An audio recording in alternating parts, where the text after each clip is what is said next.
Welcome to Kenton Teaches. Enjoy the video. You start by powering the iPhone off and removing the SIM tray. This prevents short circuits and gives you access.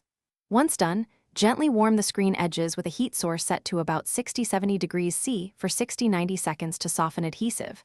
Now attach a suction cup low on the screen and pull to create a small gap. Slide a 0.5 mm pick into that gap. Keep the angle shallow so you lift adhesive, not bend the display. Work slowly and steady, not forceful. Once you have a gap, pivot the screen up from the left as if opening a book. Stop before the right edge to protect ribbon cables. Next, continue cutting adhesive along both sides with thin picks, advancing incrementally so you clear glue without digging into internal components.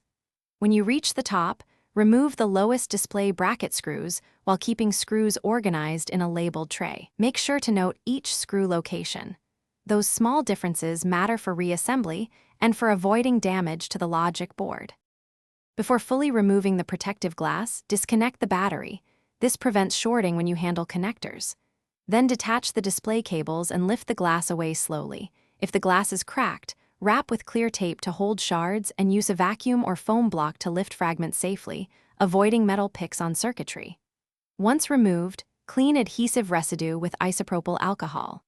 If touch or display issues appear, double-check connectors and reseat them. Make sure there's no adhesive debris or bent pins before powering on.